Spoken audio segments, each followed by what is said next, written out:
Hi, my name is Joel Comiskey, and when I do small group seminars around the world, I often like to ask those present, what are some of the reasons that you've used or heard other people use for not being able to lead a small group?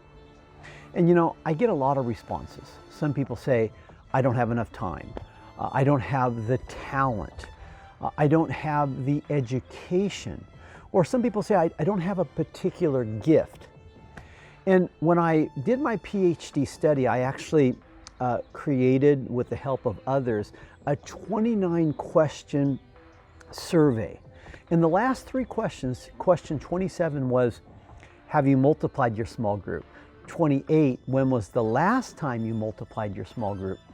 And then 29, how many times have you multiplied your small group? Now, the other 26 questions were independent variables, things about education, devotional time, gender, and many different factors that we then compared with multiplication. Now, there were reasons for multiplication, but there were also things that had nothing to do with small group multiplication. I'd like to share with you some of those right now. The first area that had no correlation between whether or not the person could multiply the small group was personality. I really thought that those with more of an extroverted, dynamic personality would be more effective in leading and multiplying a small group. But that just wasn't the case. The timid, the shy were equally as effective in leading and multiplying their small group. So I really want to encourage you, small group leader, that is not a factor. Really the key in small group ministry is listening. Whether or not the leader can listen and really help everyone to participate. Remember, it's all about making disciples.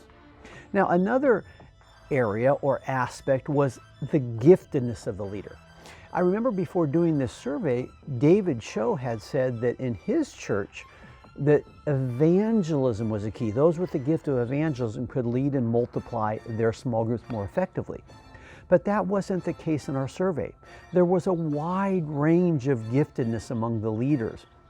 And we discovered that those with the gift of helps or mercy were just as effective in leading and multiplying their small groups than those with the gift of leadership or evangelism.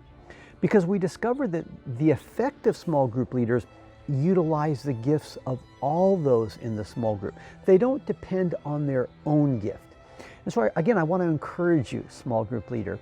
It's really not about what gift you have. It's about mobilizing the entire group, making disciples who make disciples. Now, another aspect was education.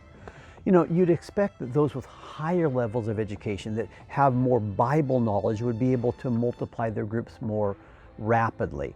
But that wasn't the case. In fact, if there was any tendency in the survey, it was those with less education were actually more effective in leading and multiplying small groups. And that's a key factor. Really, it's not about a person's education. It's about trusting and depending upon the living God to do the work. And we must not depend on what we know. We must depend upon the Spirit of God. And that's what we found. Now, another factor was the gender. Are males more effective or females? And that wasn't a factor. In fact, 70% of the leaders in David Cho's church are females. So we really must not put that weight on one group as if they're going to be more effective. The result of our study was that it's not those external things that make a person effective in leading and multiplying a cell. It's rather trusting in the living God. It's depending on Him. And as the scripture says, I can do all things through Him who empowers me. I want to encourage you today, you can lead and multiply your small group. Now, we have a lot of resources on the JCG website. I hope that you'll take advantage of those. My book, Lead, it goes over some of these factors, as well as my book, Home Cell Group Explosion. God bless you. If you like this video, please click on like and subscribe to our channel, but also check out the resources on our website.